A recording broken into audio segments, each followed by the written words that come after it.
এর মাধ্যমে না পাঠিয়ে হুন্ডির মাধ্যমে পাঠানো, তাতে তাদের লাভ হয়। জ্বালা জ্বালা অন্তরে জ্বালা, কারণ রেমিটেন্সের কোনো বিকল্প পথ নাই যে বেগুনের বদলে কোমড়া দিয়া চালাই দিমো।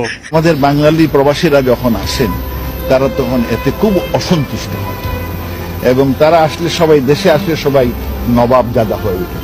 ফেসবুকে একটি যোগ পেয়েছি, সেটা আমার ভাষায় আমি ছেঁড়া বেড়া করে বলতেছি, যদিও বন্যা কোনো যোগ না।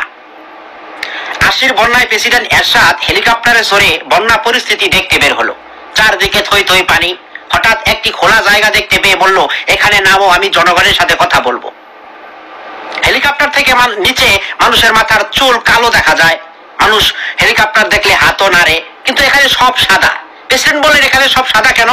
চলো নিচে নেমেই দেখি। নিচে নেমে দেখে মানুষ লুঙ্গি উপরের দিকে তুলে পাছা বের করে বসে আছে। প্রেসিডেন্ট বললেন, এখানে সবাই পাছা বের করে বসে আছে কেন? গ্রামের পঞ্চায়েতকে ডাকো। পঞ্চায়েত এসে বলল, স্যার আপনি ভাতে মেরেছেন, পানিতে মেরেছেন, এখন বাকিটাও মারেন। সবাই প্রস্তুতি নিয়ে বসে আছে। ধন্যবাদ সবাইকে। বিদেশে যেতে গেলে প্রবাসী কল্যাণ ব্যাংকের থেকে আপনারা ঋণ নিতে পারেন। ওমা, এটাকে স্বপ্নে দেখি না বাস্তবে দেখি। কেউ একটা চিমটি দেন তো।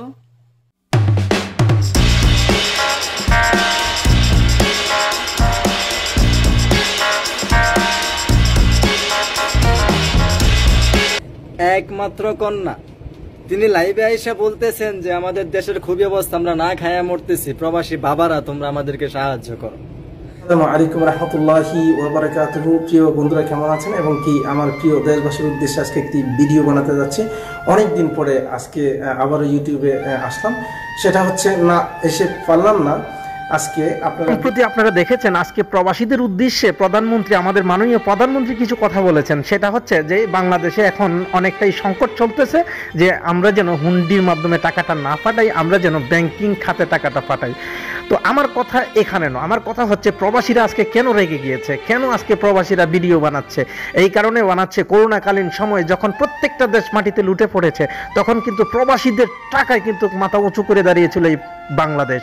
তখন রেমিটেন্স যোদ্ধাদের তখন যে প্রত্যেকটা চ্যানেলে আমরা খবর দেখেছি, খবর বলতে দেখেছি একমাত্র প্রবাসীরাই যাই করেছে। তো তাহলে যে সেই জায়গায় যখন প্রবাসীরা করোনাকালীন সময় বাংলাদেশে আটকা পড়েছে, যখন বিমানটা খোলা হয়েছে যে বাংলাদেশ থেকে যে কোনো দেশে যে প্রবাসীরা আটকা পড়েছে তারা যাওয়ার জন্য, তখন প্রত্যেকটা সেন্টিকেট মারানিরা বাংলাদেশে টিকিটের দাম 1 লক্ষ টাকা থেকে 1,30,000 টাকা পর্যন্ত নিয়েছে। প্রবাসীদের তখন আহাজারি, এবং কি প্রবাসীরা বইয়ের স্বর্ণ বিক্রি করে, জায়গায় বিক্রি করে, হেয়ার পরে যায়, টিকিট কেটে তারা প্রত্যেকটা তাদের গন্তব্যস্থানে গিয়েছেন। কোনো মন্ত্রীকে তো দেখিনি কথা বলতে, কোনো প্রধানমন্ত্রীকে তো দেখিনি কথা বলতে। বাংলাদেশে তো কেউ কোনো ধরনের কোনো কথা বলে নাই। তখন সিন্ডিকেট মারানিদেরকে আপনারা প্রশ্রয় দিয়েছেন, আর আজকে আপনারা এসেছেন যে আমাদের কাছে যে আমরা যেন টাকাটা পাঠাই। মাননীয় প্রধানমন্ত্রী, এটা হচ্ছে প্রবাসীদের নীরব প্রতিবাদ। এটা নীরবে প্রতিবাদ করছেন, কারণ প্রবাসীরা কাঁদতে কাঁদতে তাদের চোখের জল শেষ হয়ে গেছে। তারা এয়ারপোর্টে কোনো ধরনের কোনো সহায়তা তো পায় নাই, কোনো দিন লাঞ্ছিত অবহেলিত হয়েছেন। কিন্তু বারবার আপনার কাছে, আপনার মন্ত্রীদের কাছে, পুলিশের কাছে, প্রশাসনের কাছে প্রত্যেকটা খাতে গিয়ে ধর্ণা দিয়ে কোনো ধরনের কোনো প্রতিকার আমরা এখন পর্যন্ত পাইনি। যেই দেশে মুক্তিযোদ্ধারা এত বড় সম্মান পায়, আমি মনে করি ওই দেশে যদি এই মুক্তিযোদ্ধার পরে যদি কোনো সম্মান পায়, সেটা পাওয়া দরকার। প্রবাসীরা হচ্ছে বাংলাদেশের রত্ন। প্রত্যেকটা প্রবাসী বাংলাদেশের এক একটা রেমিটেন্স যোদ্ধা, যারা অকট্ট পরিশ্রম করে বাংলাদেশে টাকা পাঠাচ্ছেন। কিন্তু আমরা সেই হিসাবে বাংলাদেশ থেকে কি পেয়েছি, কি দিয়েছেন আমাদেরকে? কিছুই দেন নাই। আমরা যখন এখান থেকে 10 ঘন্টা 7 ঘন্টা ট্রানজিটে যাই, ট্রাভেল করি, তখন আমরা ঘন্টার পর ঘন্টা দাঁড়িয়ে থাকি। আপনার পুলিশ অফিসারেরা গল্প করে আমাদেরকে, যে আমরা যে এখানে দাঁড়ায় রয়েছি, আমরা যে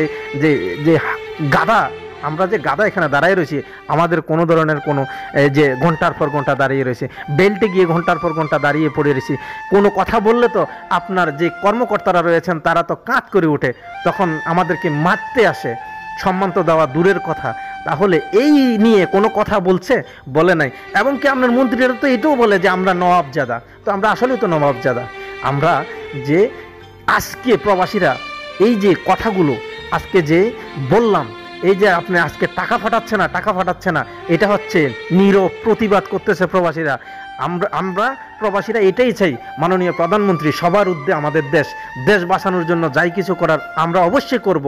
আমরা দেশের বাতাস পর্যন্ত আমরা নেই না, তাহলে দেশ থেকে আমরা কি পাচ্ছি, আমাদের কি দিচ্ছেন আমাদেরকে, কিন্তু এই সম্মানটুকু আমাদেরকে আপনি দিচ্ছেন না।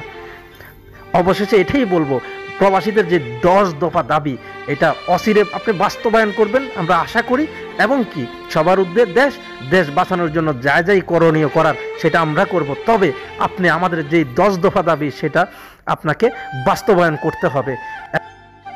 বিদেশে যেতে গেলে প্রবাসী কল্যাণ ব্যাংকের থেকে আপনার ঋণ নিতে পারেন।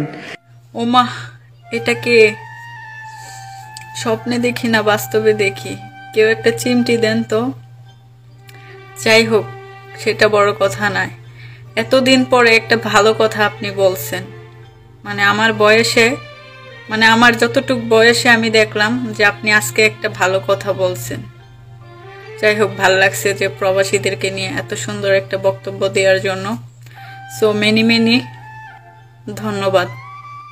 আমার সোনার বাংলা, আমি তোমায় ভালোবাসি কথাটা বললেই যেন ভিতরটা কেমন চিন করে ওঠে, নিজেকে অনেক বড় কিছু মনে হয়। কিন্তু ইদারিং শুনলাম আমাদের মাননীয় প্রধানমন্ত্রী, জাতির পিতা বঙ্গবন্ধু শেখ মুজিবুর রহমানের একমাত্র কন্যা, তিনি লাইভে আইসা বলতেছেন যে আমাদের দেশের খুবই অবস্থা, আমরা না খায়া মরতেছি, প্রবাসী বাবারা তোমরা আমাদেরকে সাহায্য করো। মাননীয় প্রধানমন্ত্রী, আমি আপনাকে একটা কথা বলি, এই কথাগুলো আমাদেরকে না বইলে আপনার চামচাগুলো আছে না, ওই যে কোন মন্ত্রীরা জানি বয়ান দিয়েছিল যে প্রবাসীরা নাকি বলে নবাবজাদা হয়ে গেছে, ওই সব কিছু মন্ত্রীদের দুর্নীতি বন্ধ করেন, দেখবেন দেশ এমনিতে ঠিক হয়ে যাবো। আমরা প্রবাসীরা কামলার মতো দিন রাত খাইতে আপনাদেরকে টাকা দিই, কিন্তু ওই টাকা দিয়ে আপনারা কি করেন, উল্টা পাল্টা বাজেট করেন। আরে আপনার বাপের সাধারণত একটা জন্মদিন, ওই জায়গায় 100 কোটি টাকা বাজেট করছেন কেন? টাকা কি আপনার বাপে দুনিয়াতে রাখা গেছিল না আপনার আমেরিকান বাপ বাহিরের বাপেরা টাকা দিচ্ছে?